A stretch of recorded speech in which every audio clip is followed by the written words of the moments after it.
Welcome everybody. My name is Mike Pacheco. I'm the Innovation Product Manager here at McElroy.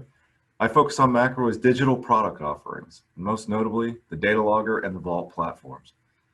I'm glad to have everybody tuning in this year's INFUSION20 online, and truly excited that I get to tell you all about the new DataLogger 7.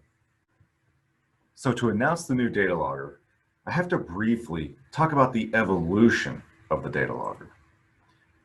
From those initial DataLoggers to those Trimble brick devices of the DataLogger 3, the 4, and the 5, which also coincided with the release of the Vault.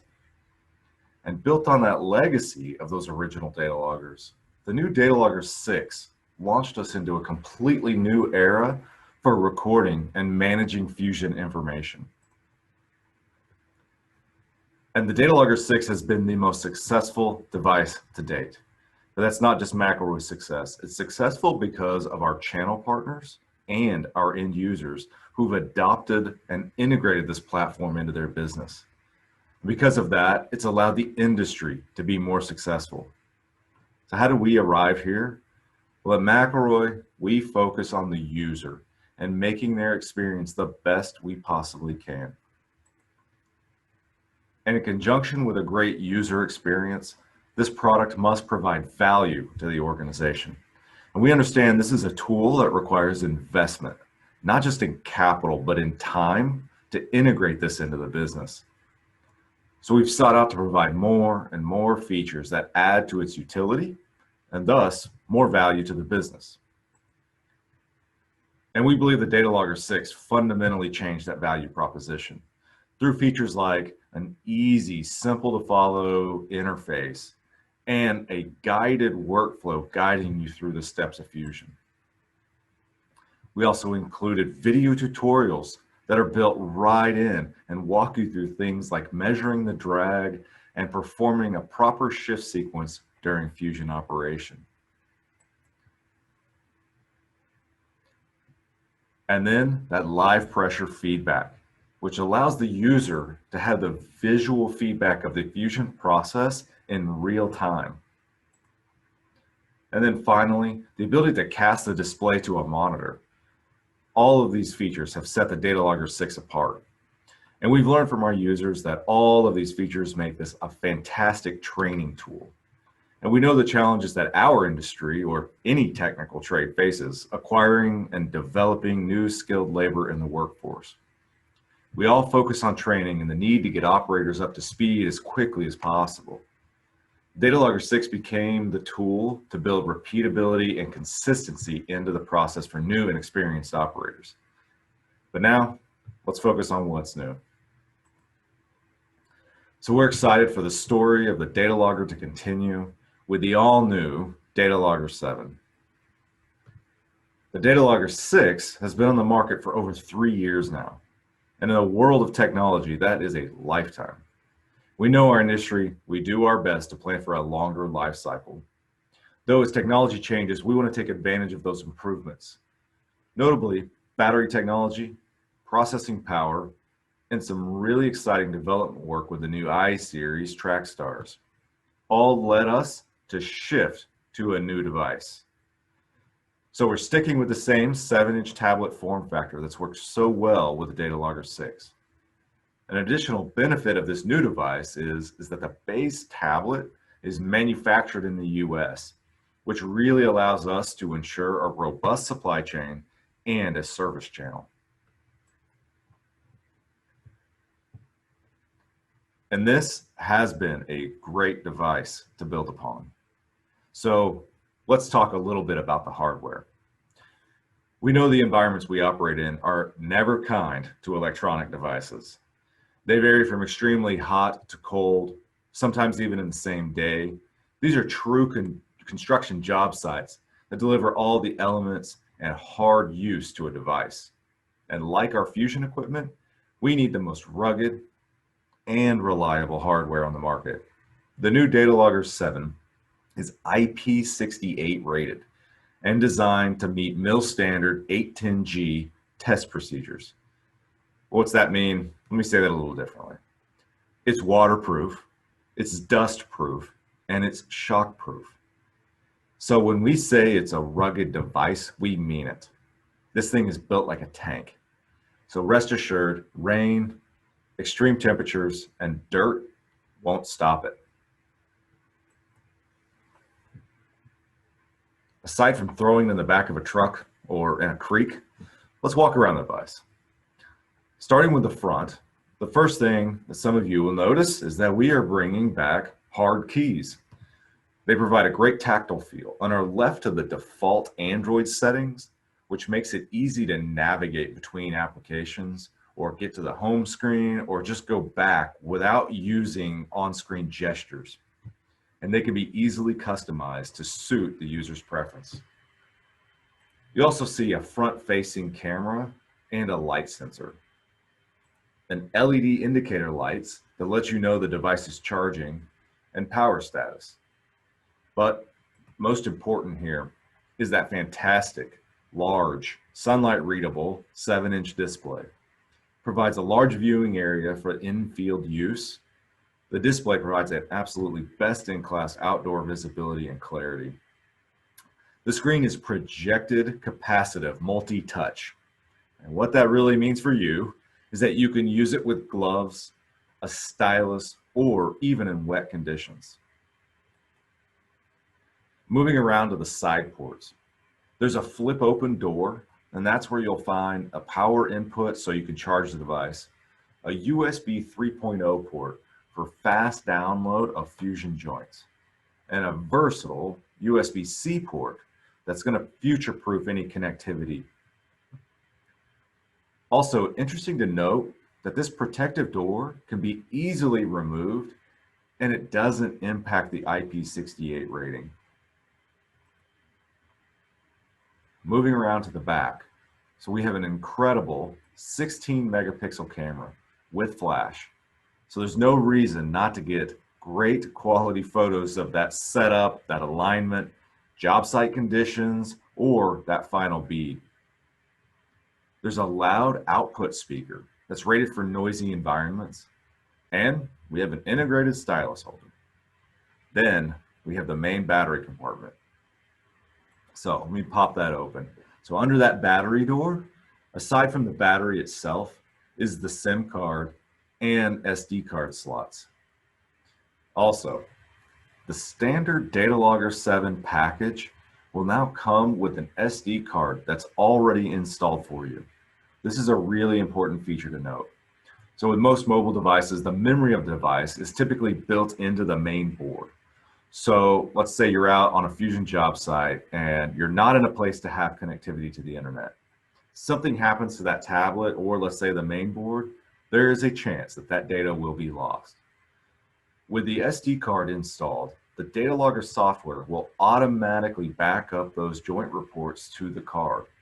It's a nice redundancy. It's going to give you peace of mind that your data will be there until you have the opportunity to upload to the vault.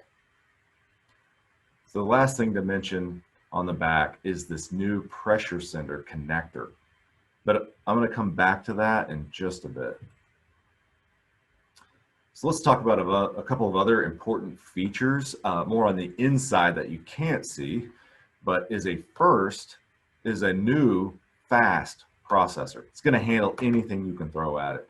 So running additional business applications that aid in your day-to-day are absolutely more than possible. The DataLogger 7 is going to be running Android 9 operating system. One great feature that this allows that we can now take advantage of with Android 9 is the built-in Find My Device functionality.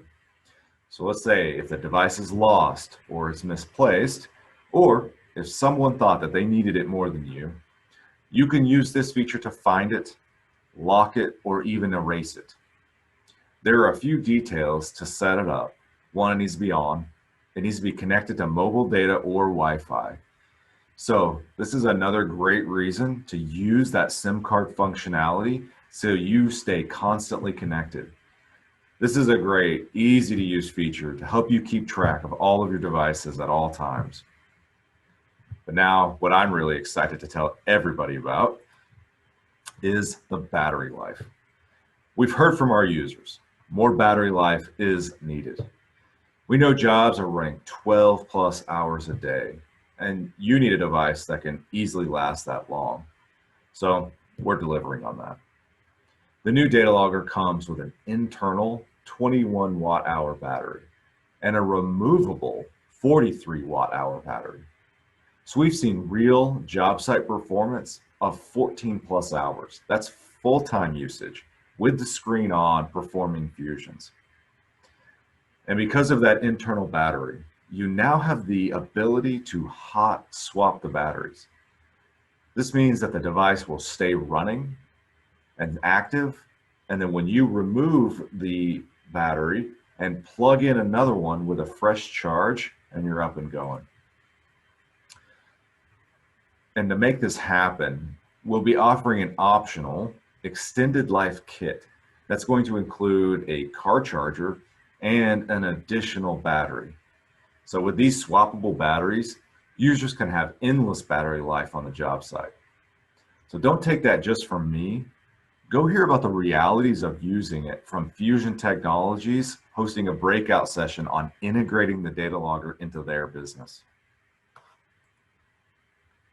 So now let's turn back and we'll talk about those connectors.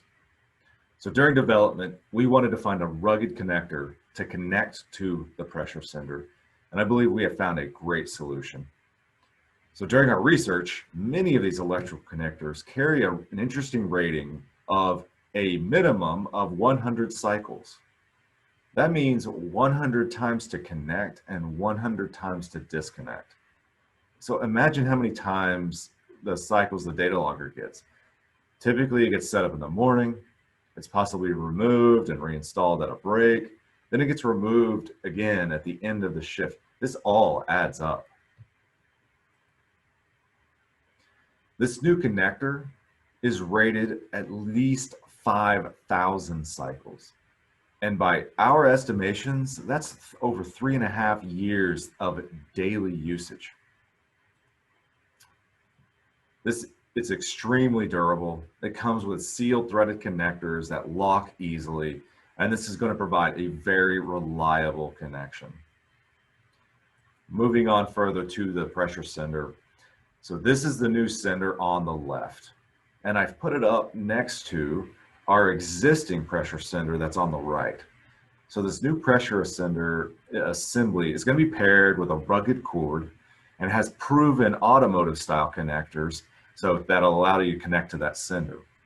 The new sender is CAN-based. It's highly accurate and rugged, and with a much smaller form factor when compared to that previous model. And remember, the DataLogger 7 has been designed to talk to the I-Series track stars as well. So how did we do that? We developed a new expansion board inside of the DataLogger tablet. This board allows the DataLogger to talk directly to the CAN network of the I-Series. This is a first of its kind.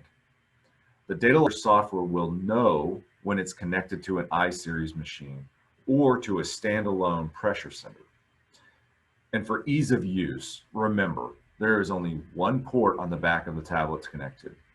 So connect to the standalone pressure sender to the tablet, connect that to one of our legacy machines, and begin fusing. Simply disconnect that cable, move the tablet to an I-Series track star, and you can begin fusing. It is really that easy. The tablet comes with the same fantastic 3-year bumper-to-bumper warranty, meaning if you break a screen, send it in, we'll replace it. If you run over it with a track, because that's never happened, scrape up the bits, send it back, and we'll replace that unit. No, you need to send us a device back. This is a fantastic premium warranty, and we know the DataLogger is a premium product and needs to carry a warranty like this. So that is the new DataLogger 7 tablet. We're truly excited for what lies ahead, but I want to tell you about a few more things. Of course, we have to talk about software updates. So let's talk about our first new feature. We know that you're building a plastic pipe system. It contains many components and connections, and it's not just hydraulic butt fusion. And we see our equipment frequently on the same job sites with electrofusion. We've been focused on capturing more and more of that job site with the addition of manual fusion and most recently pressure test. So now we've added the ability to document your electrofusion connections with the data logger. Like other connection methods, electrofusion is a process that must be followed. We want to use the data logger's guided workflow to easily take the user through documenting that process and giving that peace of mind, knowing that it was followed properly, and to be that missing link in your fusion quality assurance program. So let me show you what that looks like. I'm going to hop over to the data logger. So here on the screen now we see a new selection under machine, EF processor, and we put in a generic name. But now the device knows that it's working with a different machine, and therefore it's going to divert the process after this. So let's move to the next screen. So here we can see today we're choosing fusion type electrofusion. It's going to do that automatically.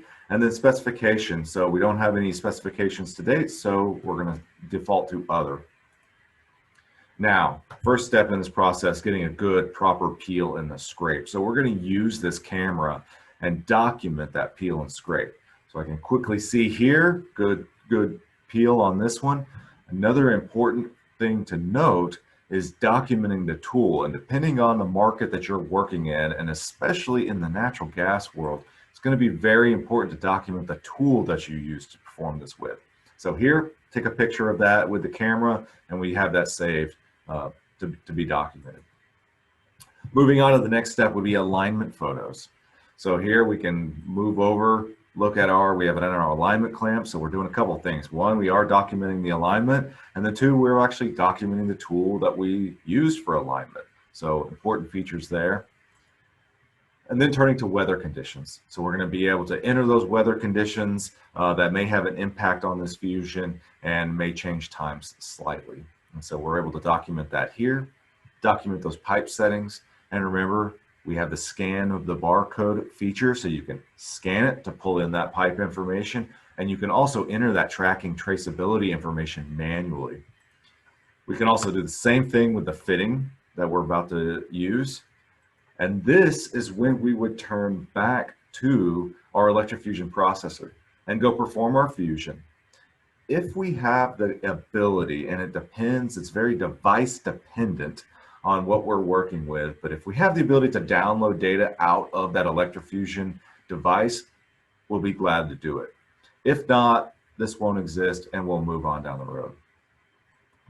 And it's important to note that you're still documenting all of this other information. So here we're going to enter any notes that we have from our job site, and then we can take completion photos. And something we see important here is we can turn to that electrofusion processor, take a picture like this, showing that it was fired successfully, and then we can move over, take our final photo of the fusion, and that's electrofusion data capture with the data logger software. Really excited for this feature. But I want to tell you about one more, and that's going to be a squeeze off data capture. So we're now going to include this with the data logger, and it is probably not one of the most widely known processes in the fusion industry. So we want to make use of the data logger's guided workflow to help lead the operator through important details. So let me show you what that looks like. So first, we have a new type, and that's going to be squeeze off. But we're also gathering more important details here, the squeeze ID that's up to the operator to input, the job that they're working on so that they can use this information later. And then the operator, who is the operator performing the squeeze off? And then the machine. And here we've been actually working with footage tools on this, make a great, fantastic squeeze off tool, but it's important to know how to use the tool properly. So we'll include things like the operator's manual so that the operator in the field can pull up the manual and make sure that they're using it the correct way. So moving to the next screen, we do have specifications. for squeeze off. So you'll be able to document what specification you're applying and the status. So this is two selections, whether you're squeezing or whether you're releasing. And that's going to be important because they have different rates. So now let's talk about photos. So I'm going to show you a few different photos. So here on the left, it's important to have a proper alignment with the pipe. So we're documenting that we are perpendicular to our pipe. And then in the same photo, you can also see that we have the correct spacer applied for this pipe. Moving to the next photo, you can see it's grounded properly. So we have the grounding rod in obviously wet soil. So we're doing this properly. When you're doing a squeeze off, you have the potential to generate static electricity. Let's say we're working on a natural gas pipeline. That's not a good thing. So we want to make sure that it's grounded properly. And finally, we can use a simple tape measure, take a photo, or we want to record any distance from other objects. And this is going to be called out, especially in the specification, how far away you need to be from another fusion or a fitting, anything like that, or from a prior squeeze. So we're able to document all that with the photos. Moving in, we are going to include weather conditions. Again, this is very important because there is a cutoff at when you need to change your rate of squeeze or rate of release. And so that's going to be an important part of this process. Then finally, what pipe we're working with. Again, we're going to make sure we have the proper spacer. Here, we're going to document what that pipe is. Again, scan that barcode. And then now we can provide the squeeze rate. So, and this is where it'll get a little bit different. Here, we have a hydraulic squeeze tool. So we can port in a data logger port and we can recognize activity as pressure is being increased. So in this case, we're going to start our log, and we're using this really to document time, and we're really focused on the time, not as much as what pressure is being applied. But we can see when we apply pressure, we can document that time. We have a timer, and this can be used to back into our rate of squeeze. When you're done with that, you can enter any notes. And then we have completion photos. And again, we can use the camera to document, when we're halfway or when we're 3/4 or when we have a fully squeezed, some people say squozed pipe. I can't pull myself to do that. But that's as simple as it is. So the release is relatively the same, but you can include other markers like taping at the point of squeeze and any re-rounding that was done. One of the most important elements is that you also have the GPS location of the squeeze. That's for any future use or to import into your GIS system. And just like all types of information that we can record, send that recording off to the vault along with all of your other records. So expect these new features to be in a data logger release that's coming in November. So we're excited for all the DataLogger 7 has to offer. New hardware, battery life for days, new integration capabilities, and of course, more software features that will continue to increase that value proposition. And that's why we refer to this as the most valuable tool on your job site.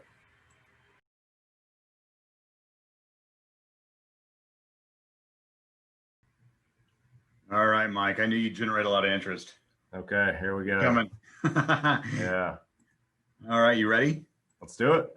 All right, so first question is transducer based. So can I use my old transducer with the new DL7? No.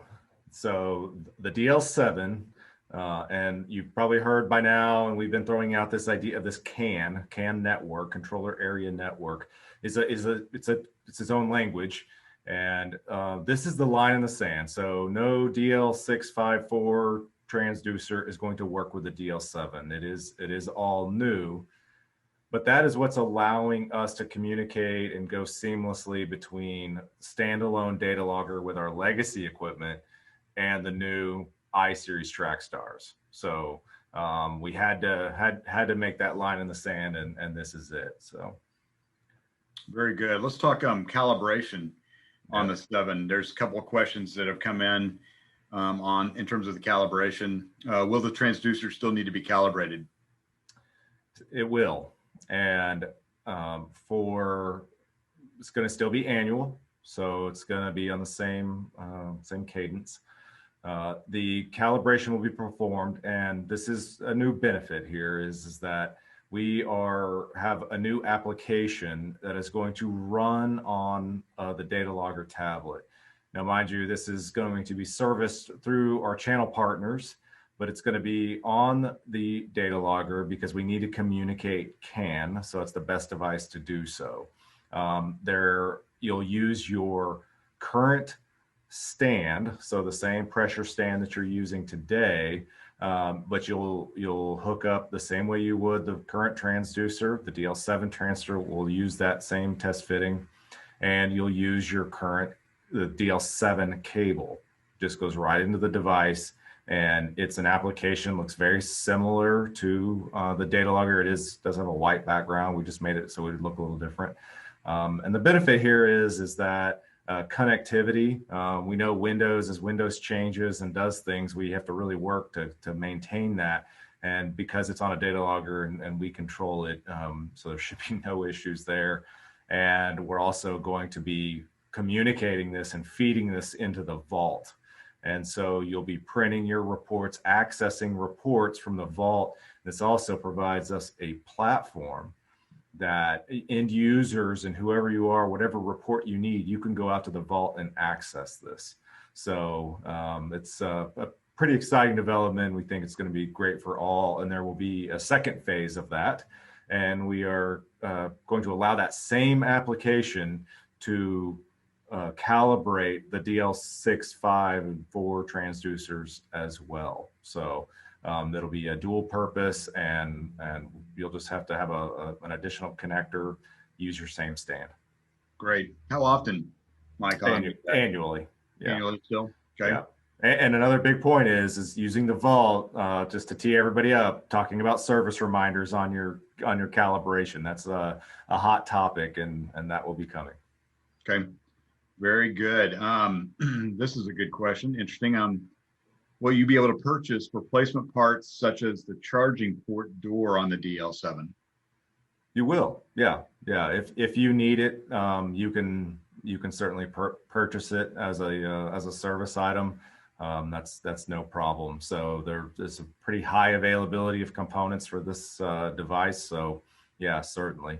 I do mention in the breakout, but that door, let's say that you download your reports via USB or something along those lines, and you don't want to open it and close it all the time. You can remove it. It does not impact its IP68 rating. So it's just there, it gives it a clean look, and it does cover up those ports, but it still has that same water dust rating. Okay, fantastic. Is the software the same as the DL6? It is. It will take the same load. The difference will be that CAN communication and the later Android 9 software, the versioning that it's having to run on. But as of right now, they are the same programs. That said, your DL6 can't work with your I series or that transducer because it doesn't have the interface to communicate over CAN. So, but for the ease of use, it's going to get the same software load. It's just the software, we've built it in such a way that it knows what it knows what it is, and it knows what it's connected to, and you get all those same features. Okay, very good. A question back on the transducer set. It was basically, does it come with a transducer? Yes, it does come with a transducer. Yeah. So this is an interesting question. What do you see, Mike, the future of the DataLogger platform going? Boy, that's what this infusion is to us. I will say, I build up on this whole concept of building value for an end user and everybody involved, all the stakeholders, and we see that through data logger has 25 years, and if it did that one thing of just recording hydraulic butt fusion, it's going to be bigger than that. That's why recording manual fusion, recording pressure test are such a big deal, and now electrofusion. So this plastic pipe system, if this tool's on the job site, let it be the tool of choice to gather all of the details, right? You've invested in this product, and that's what we want the data logger to be. And that's what the standalone data logger, right? Now with the I-Series and this whole CAN communication, being able to connect into the machine and get a deeper integration with our equipment opens up so many doors for us. Right. And you think about, recording the fusion process is just one aspect. Knowing what's happening with the equipment and being able to pull all this data together, and then imagine what we start doing with the analytics side of job site information, machine information, and all these. It just opens up a huge door. So that's definitely where the data logger goes, is integration with the equipment and further spreads. And that's why we've chosen the platform that we have. So yeah. Yep. It's like you like to tell me, Brett, is the most important tool on the job. That's right. Period. Yeah. All right. Will the DL7 or the Vault capture the service dates or maintenance dates or the certification dates of machines being used? It will. So right now for launch, we're very focused on getting it's functional. We want it to be just bulletproof, and that is where our focus is. As far as the I-Series and being able to pull information like that in is definitely a possibility. I think that's one of the explanations of what the CAN network, why it's important, is because all of these sensors, everything that's in the equipment is reporting back to that controller, and the data logger is talking to that controller, which in then turn gets all this information pulled together. So we're able to use all of that information and return that to the user, up to the vault as well, for multiple users. So yes, that's the possibility. And today, again, we're focused on functioning. We want a solid functioning fusion machine, and that's what we have, and we will continue to expand from there. Okay, very good. So a question on images that we can take, with the DataLogger 7, captured some interest in terms of squeeze off, and also fusion. And how many, is there a limit on images that we can take? You remember I think there used to be a limit on images we could take with the DataLogger. So no limit, correct? No limit. And so there's no limit. And there's another benefit is, this gets a little technical, but we actually store that information in a very compact way, so that you're not trying to send heavy files back and forth to the vault. That way you can take as many as you would like, and we encourage people to take more photos. People do, they think, oh, I'm going to take this one setup photo, I'm going to take my one completion photo. Take as many as that you need to tell the story of that fusion. And I'll say, take a setup photo of your alignment.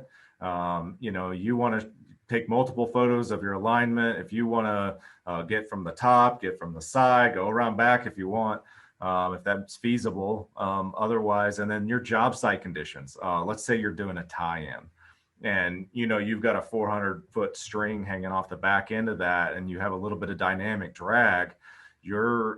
That's going to show in your report if anything occurs. Well, take a picture of that job site, show what's going on. That way, if an inspector, a supervisor, anybody is asking, hey, what happened here, you have a full explanation and reason for what's going on. And then those completion photos as well. So yeah, the pictures are free. Take as many as you like. Right. Okay. So another transducer question. Okay. Will the new transducer work on current DataLogger ports? So the port on the manifold is all the same test style fitting. yes, it will be the same fitting. Okay. But the transducer itself and the cabling will not work on a DataLogger 6 or anything before that. Right. Yeah. And hopefully we answered that correctly. If not, let us know. So is my DL6 now obsolete, Mike? No. No. No. You know, we know, and I mentioned the life cycles of our products.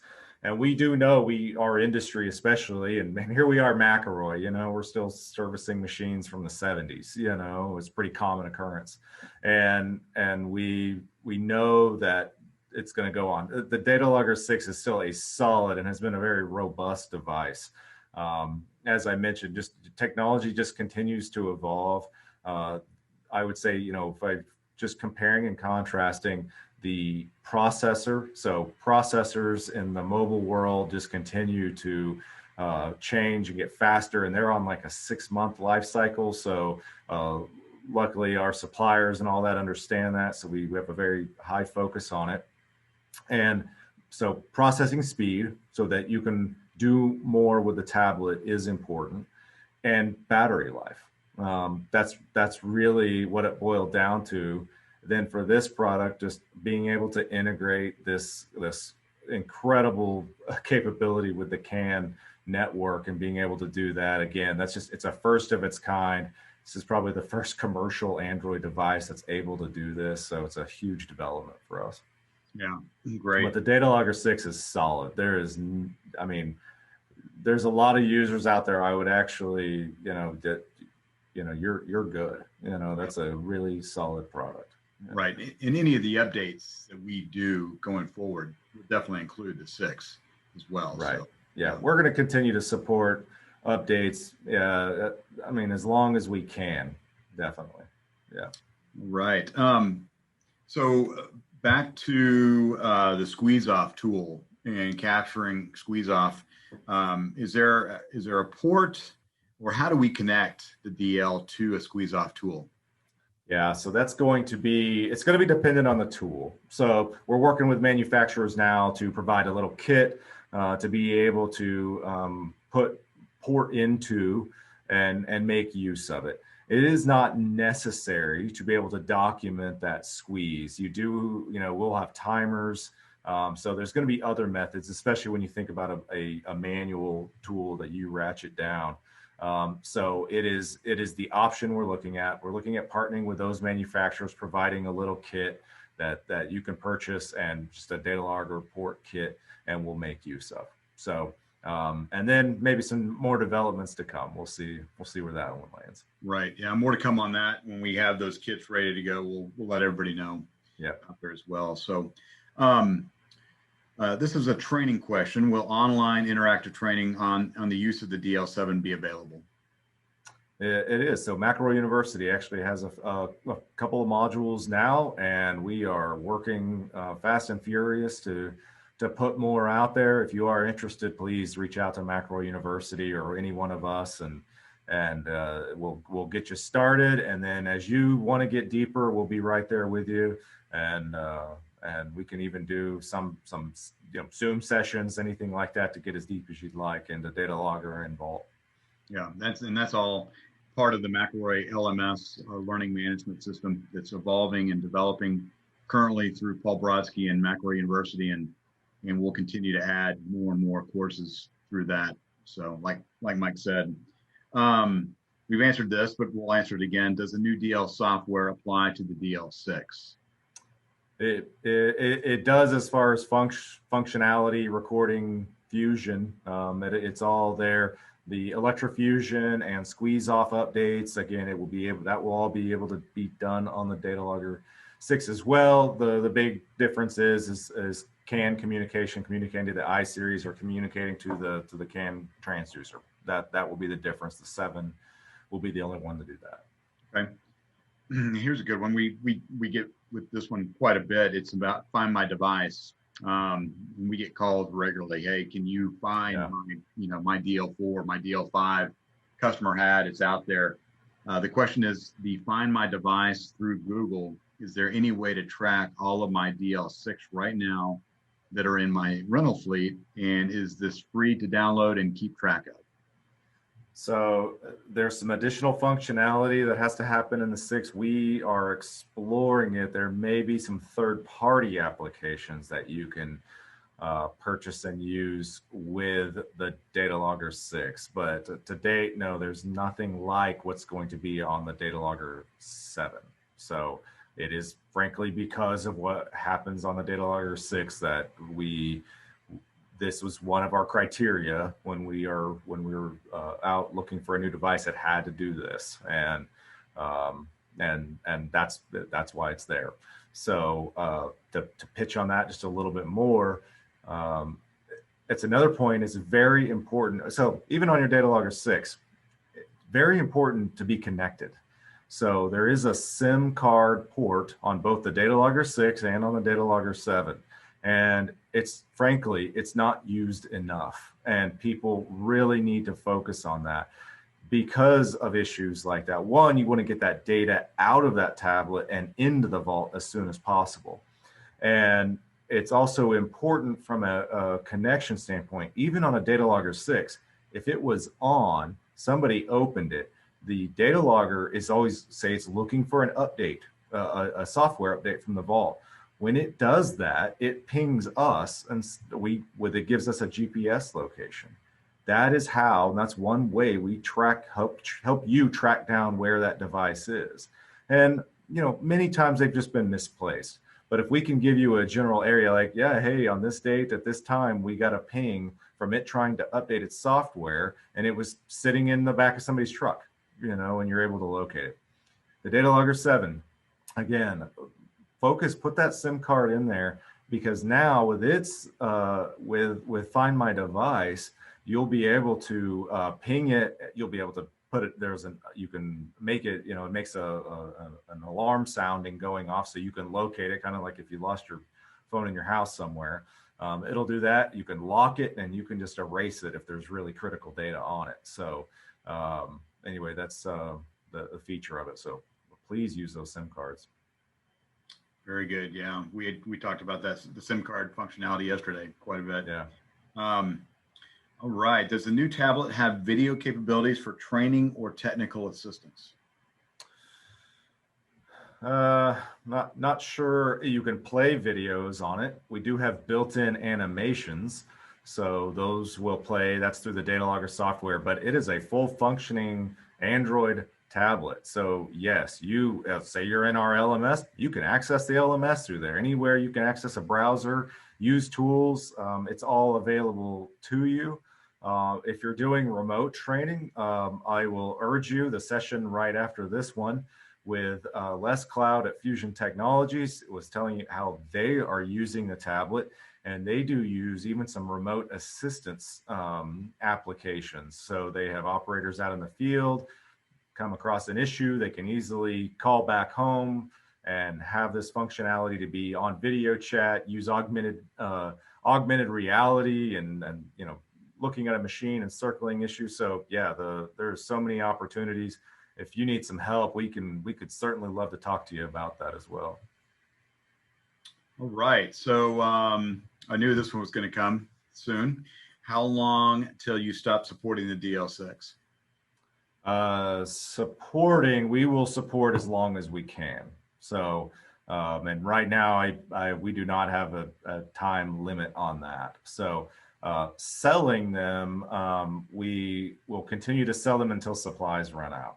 So that's it. So they're still available. You can order a DL7 if you'd like, but if you want a DL6, they are available. But again, it's a limited time. Okay. A quick one here. Another calibration. Who will be able to do the calibrations on the 7? Channel partners. So folks who have a calibration stand today, and they're going to have be able to access all that app and be able to do that. So we like to use our channel partners. They're set up for it, and they're knowledgeable, and that's the path we're going. Yep. All right. So another 6th question. Is there any specific case where we should still prefer the 6 over the 7? No. There's there's no no shortcoming of the 7, frankly, and not that I would see that you would need a 6 or prefer it over it. I can't think of one off the top of my head. There's still there's probably some areas. I mean, it just depends on your situation. Again, battery life, if being remote with no chance to have it plugged in and charged, if that is a concern, the DataLogger 7 is definitely your answer there. Or I would say if you're running multiple other business applications, the 6 is limited to Android, a 5.0, and some applications may have an update issue with that, but that's pretty far and few and far between. So no reason I would prefer a 6 over a 7. Okay, very good. So a question is what's to come with the DL7? Socket fusion? Others? Question? What's to come? Yeah, if you're recording it on your job site, we want that to be in the DataLogger software. That's the path we're going. We're doing it just as fast as we can get it in there. We are.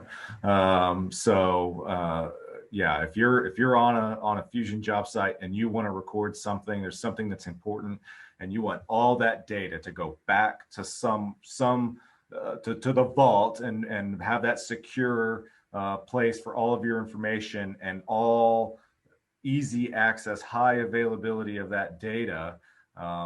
That's what we want to use the DataLogger for. So if you have that situation, that's where it's going to go. So, and again, I'm going to point back to the I-Series track stars. That's get ready to get so much information that we have never seen before. Yeah. All right. So if another question here, if Wi-Fi is unavailable, will the DL7 connect with Windows 10 with a cable, or will you still need to upload via media card reader? That's a good question on tethering to a Windows laptop. I haven't tested that. I will circle back up on that, and we can figure that out. I would say if Wi-Fi is not available, hotspotting your phone is definitely a possibility. So to be able to upload via that method, that's probably to date the most common way that we hook up data loggers and get information into the vault. So, yeah. And it's not and also now people worry too about using up data and things like that. It's a very small packet of information. Again, we compress it down to a very, very manageable level. So you don't really have to worry about a high data use. Yeah, very good. Yeah, whoever asked that question, you can email me or email Mike. My email is bstone@mcelroy.com. Let us know who you are. I think we'll find out later, but like to know, and that way we can get right back to you.